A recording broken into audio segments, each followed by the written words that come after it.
something you buy just from the regular store or whatever, from the flower store. And those are like pieces of wood chips that we're going to use at the bottom of it before we put the orchids. So we should soak those in water. So here we're going to do different shades of purple, since we have a lot of pink and purple going on in the room next door. I just thought mixing different purples together would be great. So we just bought all these at the flower market, and we buy it there because it's very inexpensive, and when you they have like amazing orchids, but even if it's just you, if you're buying it at a regular, like even bodega or whatever, just want to make sure that you check the buds, so that you have a few buds going on. You want to make sure that they are not turning yellow, because that would mean that the roots are getting too much water already and the flower is going to die. So what you need to do is we need to remove all those all that moss. All that stuff is not good for the flower. Once all that moss is gone, it's pretty free and open. So here we go. Now I'm going to start.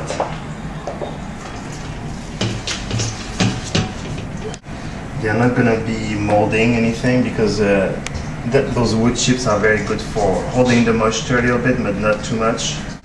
You should be able to keep those blooms at least easy for another 2 or 3 months.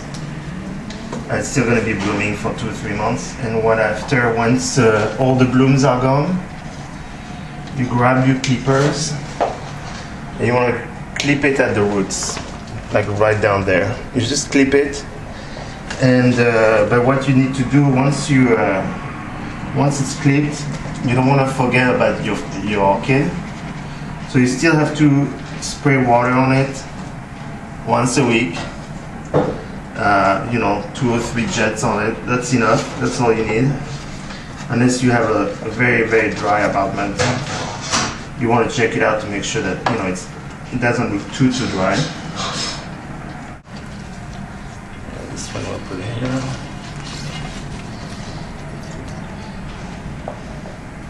Last one.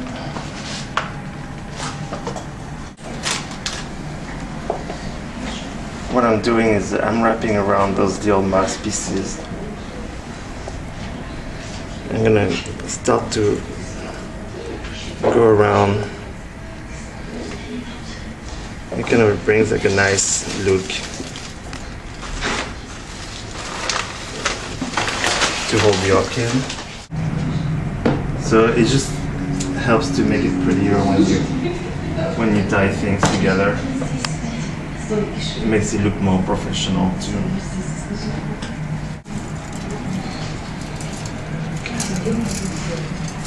So, this one more butterflies, 2 butterflies.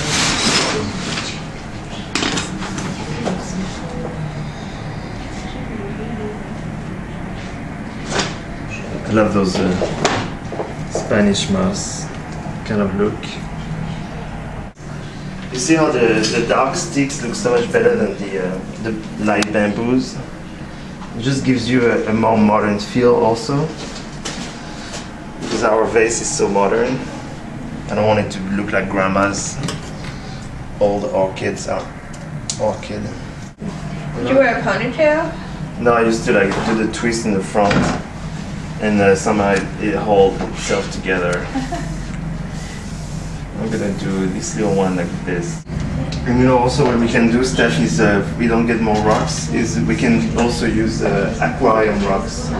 Rocks that you use for the inside of the aquarium. Like the clear ones or like the stones? You can buy, well it depends, like for example if you have a blue vase, you can buy the blue rocks from the aquarium so you just see like the same. If you have a black vase, I like to use the black rocks. So see like the continuity. So here I'm going to do all the white rocks.